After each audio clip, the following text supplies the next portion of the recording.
word in the sight of God and at the people, and how the chief priests and our rulers delivered him to the sentence of death and crucified him. We were hoping that it was he who was going to redeem Israel. Indeed, because of all this, it is the third day since these things happened.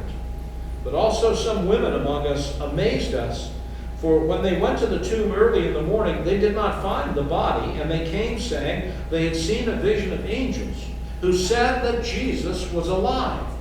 And some of those who were with us went to the tomb and found it exactly as the women had also said, but him they did not see.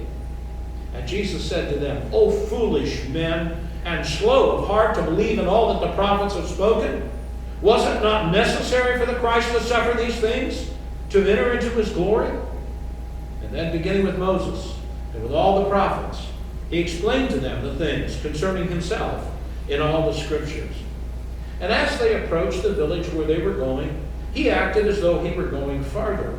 But they urged him, saying, Stay with us, for it is getting towards evening, and the day is now nearly over. So he went in to stay with them. And when he had reclined at the table with them, he took the bread and he blessed it, and breaking it, he began giving it to them. Then their eyes were opened, and they recognized him, and he vanished from their sight. And they said to one another, Were not our hearts burning within us while he was speaking to us on the road, while he was explaining the scriptures to us? And they got up that very hour and returned to Jerusalem, and found gathered together the 11 and those who were with them, saying, The Lord has really risen and appeared to us, to Simon. And they began to relate their experiences on the road and how he was recognized by them in the breaking of the bread. I have told you bits and pieces of my story over the 3.5 years that I've been here. I graduated from Marietta College in 1971. It's a very small liberal arts college in a small river town where I spent the vast majority of my life. And after I graduated, I enlisted in the Air Force. And 8 months after that, I graduated from basic training and I got married. And then I found myself on a Pan Am flight, flying 16 hours over the ocean to Rome and then subsequently to Istanbul, Turkey.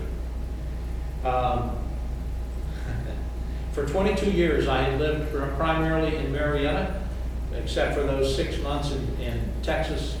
And to say that my life had gone through some dramatic changes in a very short period of time is an understatement. Married, graduated from college, graduated from basic training, in the service, flying on an aircraft to live in a country for at least 1.5 years with a dramatically different culture, with a dramatically different way of life. And oh yeah, we were flying over water for 16 hours. Ask me if I was afraid. I was. I was very much afraid. And then we landed in Istanbul after almost 19 hours of being in the air or in airports. And we got on a bus and we drove across Istanbul, and we went by the center of town. There was a square, I think it was called Trafalgar, but I can't remember the name of the square.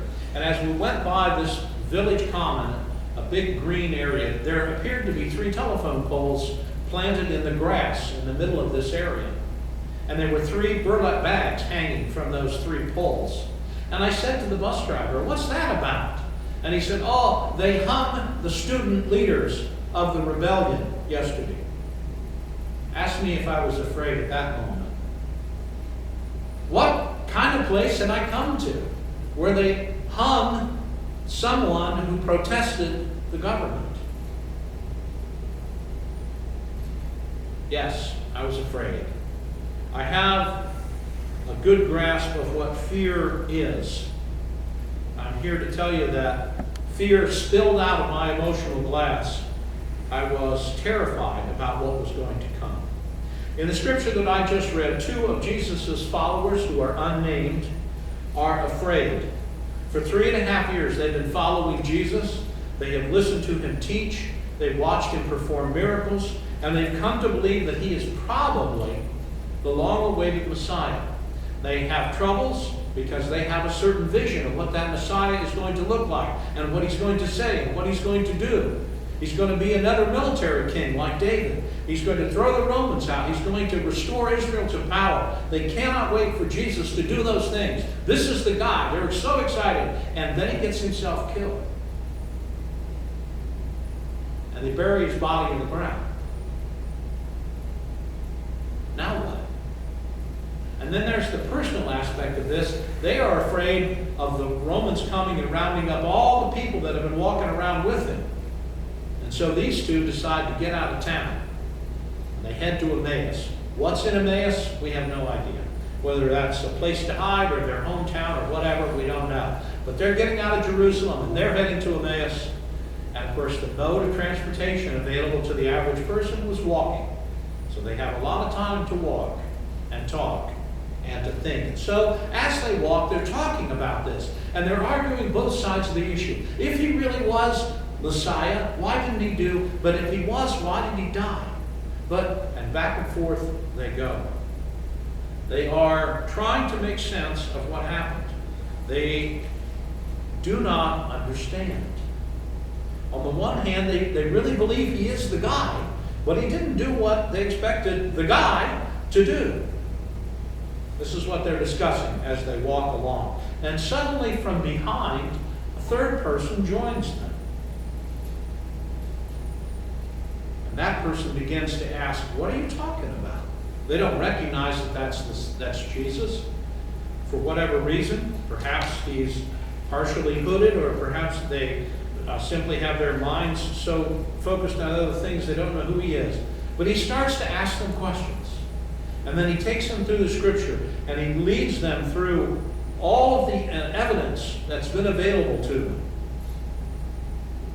They are saddened because they cannot see the future. What should they do? I think there's a remarkable parallel between those two men and you and I today. We have an unpredictable future ahead of us. We don't know what's happening. We don't know why it's happening. We don't know what is going to happen to each of us. Here's the critical thing that I think is important to emphasize.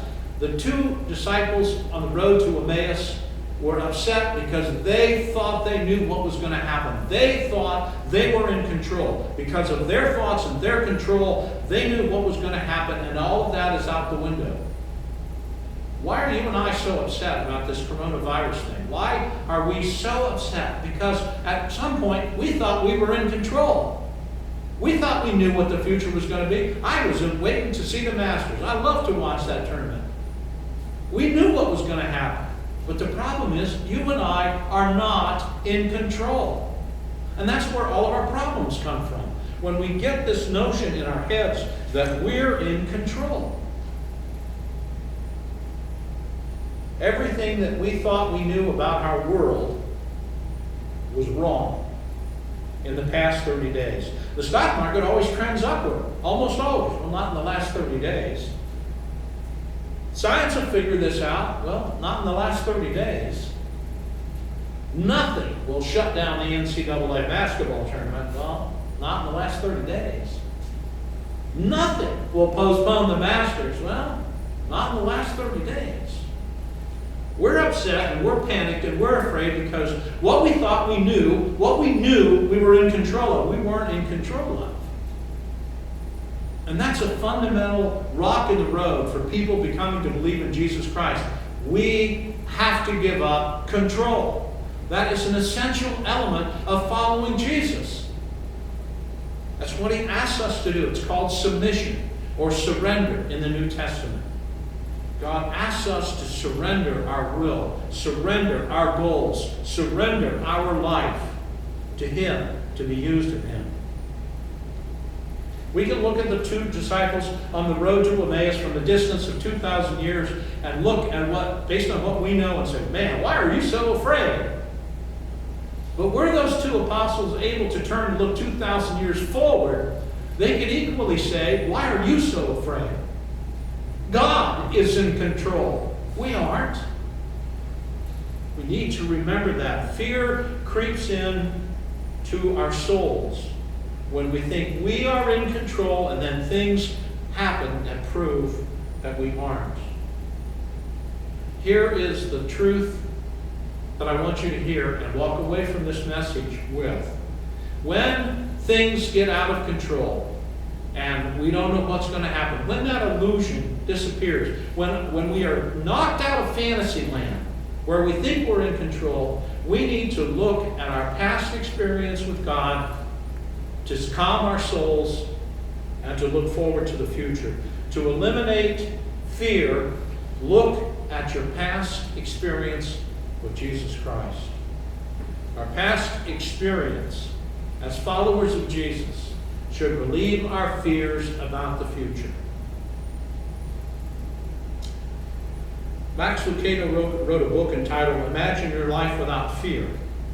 And I want to quote a couple of things he wrote in that book. He says, "Fear has taken a 100-year lease on the building next door to your heart and has set up shop there. Fear is oversized and rude. It is unwilling to share the heart with happiness. And so happiness complies and move out. Have you ever seen someone who's happy and afraid at the same time? Can we be clear thinking and afraid at the same time? Can we be confident and afraid? Can we be merciful and afraid? Can we be loving and afraid? Can we be generous